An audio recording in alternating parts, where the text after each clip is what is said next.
One of the main philosophies of Aeternitas is that fandom should be as much a participatory process as possible. Fandom grows strongest when its members actively provide their creativity and talents, their magic, to the fire. In this way, magic and fandom is forever. Our keynote speakers are both examples of this. Both of them active and at times obsessed fans of Harry Potter and other fandoms. They went on to have their own works successfully published. Our first speaker is Robin Schneider, who also goes by several other nom nom nom de plume. For her fiction, she is known as Violet Haberdasher, author of the book Knight in the Academy, and the soon-to-be available sequel to Sequel Prince. This is The Secret Prince. Robin is also a prolific YouTuber with their channel Robin is Rarely Funny, and she reports for Doctor Who Online. Our second speaker, Leanna Renee Heber, is truly a modern Renaissance woman, though she prefers the Victorian period. She has a Bachelor of Fine Arts in Theater, is an actress for film, stage, and television, a playwright, and is active in the steampunk community. Her book, The Strangely Beautiful Tale of Miss Percy Parker, was a Barnes & Noble and Borders bestseller, won the 2010 Prism Award. Her first YA book series will be available in November. Called Magic Most Foul, the first book, Darker Still, has been selected as one of Book Expo America's Big Children's Books of BEA. Okay, so I'm going to do, most of the questions are going to be for both of you, and we'll just alternate who answers first, and then I have a few that are specific. The first, so Leanna, Robin, thank you so much for joining us today. Before we start with the actual questions, can you each give us a synopsis of some of your currently available books, as well as some that might be coming out? It's like the nose thing. Fine, I got last. Hi, so I wrote Knight in the Academy.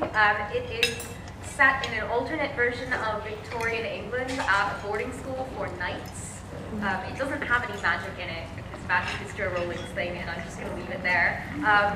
Yeah, and it stars the first 3 commoners who are accepted to this elite boarding school, and a bunch of secrets about war, and I'm saying too much in a microphone. But yeah, and there's a sequel coming out in June, which is called The Secret Prince, and I can tell you nothing about it, except the 2 characters kiss and 1 character dies, and Kirk has spoiled the whole thing in their recent review. The New York Times all over again. Thanks, Kirk.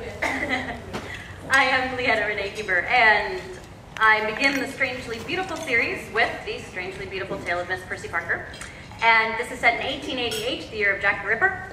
This is essentially Ghostbusters in Victorian England. And the Ghostbusters are powered by Greek mythology. So we have a lot of wonderful things that were already inherent in the Victorian psyche, a love, obsession, if you will, with ghosts and spiritualism, and they were also ardent neoclassicists, so hence with the Greek mythology. So it all works up. And so this is book 1, Darkly Luminous Fight for Persephone. Parker's book 2, and literally, I'm just seeing this for the first time, like right now. This is a prequel, and this explains how everything came to be in these first 2 books. This one actually goes outside of Victorian London. This one actually begins in Cairo in 1867, so I get to expand my borders a bit and deal with some different interesting multicultural aspects in this book, which I'm really excited about. There'll be a 4th book in the series coming out in 2012 called Miss Violet and the Great War. Yes, I dare to cross into the 19th century, into the 1900s rather. I know, it's scandalous. So that will be out at some point in 2012, I don't know yet. And then Jonathan kindly mentioned Darker Still, Magic Most Foul, book 1, coming out in November. Very excited about it. It's essentially if the picture of Dorian Gray was mixed with a Charlotte Bronte novel, was mixed with Edgar Allan Poe and a little bit of Stephen King, then you kind of have that sort of mashup, so there you go. Am I correct that Aeternitas is the first place to buy Perilous? This is my book launch, you guys. Yay! So yes, this is the first time. This is not technically available until Tuesday, so you guys are super special. So if you buy that book today, you'll get to buy it before anyone else in the United States. Very true. Now, we're all obviously here because of a certain 7-volume book series. Please tell us how much of an influence J.K. Rowling and Harry Potter were to get you into writing, if at all, and what influence they might have had on your work. Robin, you started before, so we'll have Leanna start. Okay, so I started my first book when I was 12 years old. That was a long time ago. And I was obsessed with writing since I was a kid. That book was also set in 1888, by the way, so I have a thing about the Victorian era since I was a kid. And I was writing on this book that shall not be named and never will see the light of day, and I burned it in a fireplace in a fit of pique. It was very Victorian thing to do. And a couple years later, after that, I was in college when I got into Harry Potter, because of course I was like, no. If everybody loves it that much, it can't be good. Yeah, right. So, and then finally I was like, okay, fine. I really love fantasy. I was craving something to read. I really needed some escapism. So, and then of course I picked up the first book, and that was that. And my love affair with Harry Potter was what got me back to the page again. I'd always been writing intermittently. I was doing short stories, short plays, things like that were interesting to me, doing theatrical work. But really getting back to novel writing, which was the first writing I'd ever done as a kid, that it was like the little kid in me was new again.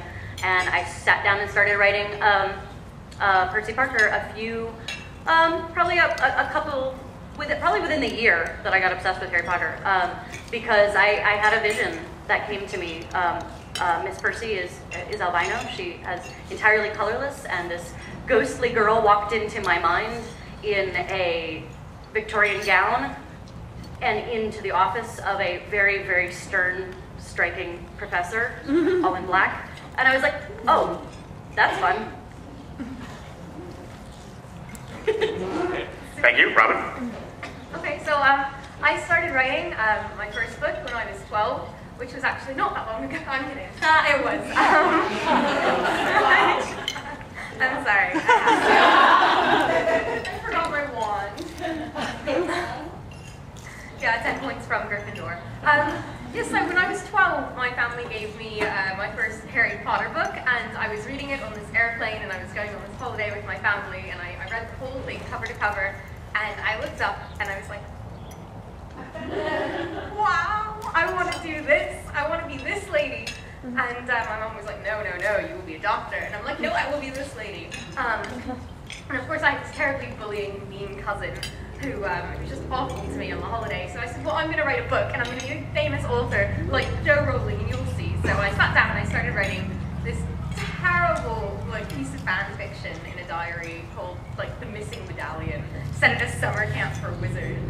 I was 12, you guys. It was adorable.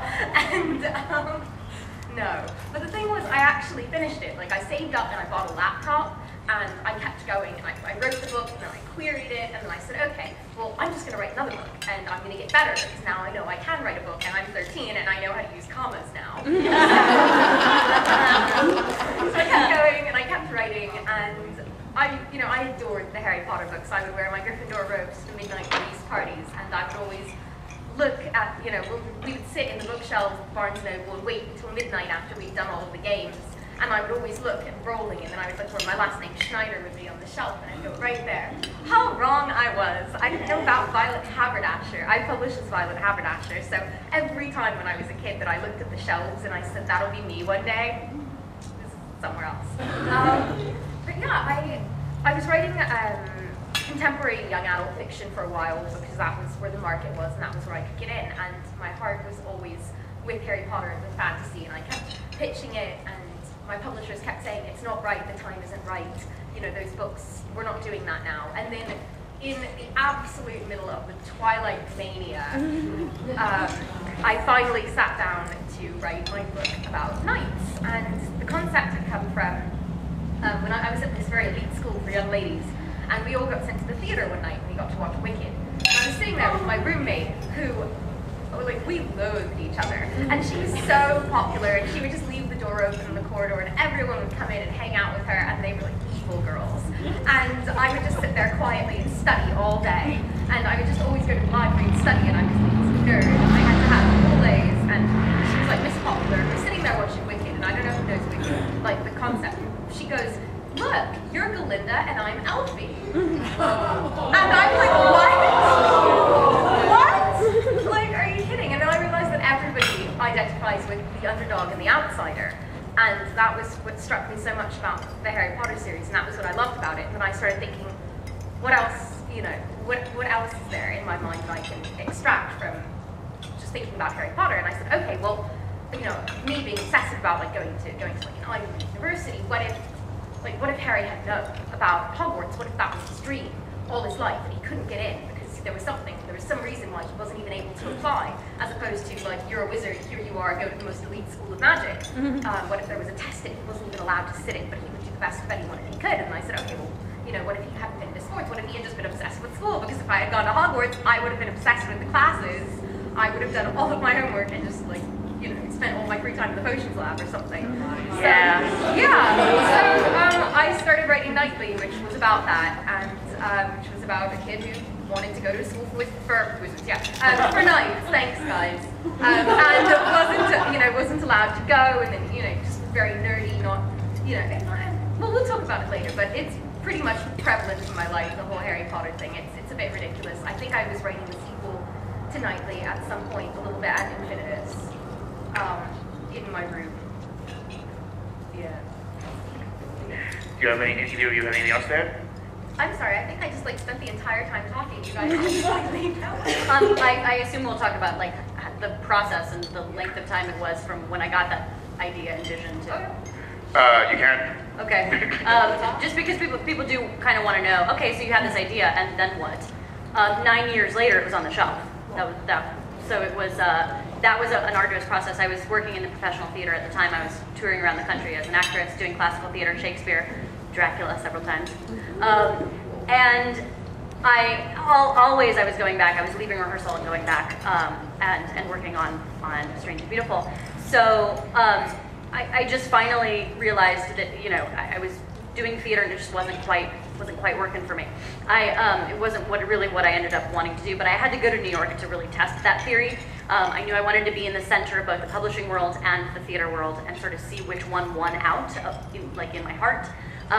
While I was touring in the professional theater circuit, I did have people in the theater that helped me with my playwriting career and with some, you know, short pieces of nonfiction theater related. But again, my heart was always with my books. So I got to New York and I was doing the audition thing and I was working on my book. I'd been querying for a while. I got really nice rejection letters, which, you know, which was great. I mean, you know, because honestly, you know, as an author, you get this many rejection letters. You get a stack of rejection letters. No matter how decent your book is, you're gonna get a stack of rejection letters. It's the way of it. So thankfully they were nice and none of them were mean. And so I was like, all right, well, they're not taking it, but at least they're not telling me to never write again. So, and I had nightmares of what they were going to say in rejection letters. But so finally, after a lot of persistence and joining some writers groups in New York City, I started networking. I went to conferences. I met other authors. Other authors introduced me to their editors, and finally, it was after a matter of time, it was a good fit at the right place. But that's over the span of 9 years, and me being at a Broadway callback, and all I could think about was my book, and that's when I knew. I stopped auditioning, and I just shifted my career and my focus onto my books. And within that focus, within me shifting that focus, it was a year before my book was out. So I just hit that a lot harder. And so there's a lot of really great writers' resources in the East Coast area, and particularly in New York. So if you are writers, you can feel free to talk to me. I've got some thoughts about genre. I don't know anything about literary fiction at all. I only write genre, and that's what I'm interested in. So that's all I know.